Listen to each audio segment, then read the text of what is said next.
Bible مقدس میں روزہ کے اوقات۔ خدا نے روزہ کا جو وقت مقرر کیا وہ شام سے شام ہے۔ اس کا ذکر ہمیں احبار 23 باب 26 تا 32 آیت مقدسہ میں ملتا ہے۔ بنی اسرائیل کا روزہ۔ بنی اسرائیل صبح سے شام تک روزہ رکھتے۔ اس کا ذکر ہمیں دوسرا سیموئیل پہلا باب 12 آیت میں ملتا ہے۔ ملکہ آستر کا روزہ۔ ملکہ آستر نے 3 دن کا روزہ رکھا۔ آستر 4 باب 15 تا 16 آیات میں اس کا ذکر ملتا ہے۔ داؤد بادشاہ کا روزہ۔ داؤد بادشاہ نے 7 دن کا روزہ رکھا۔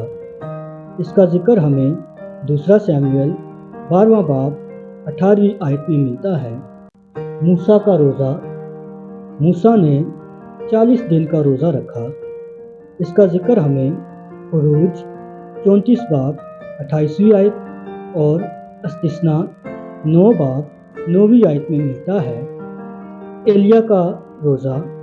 ایلیاہ نبی نے 40 دن کا روزہ رکھا۔ اس کا ذکر ہمیں پہلا سلاطین 19واں باب 8 آیت میں ملتا ہے۔ یسوع مسیح کا روزہ۔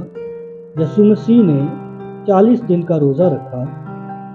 اس کا ذکر ہمیں مقدس متی کی انجیل کے 4 باب 2 آیت میں ملتا ہے۔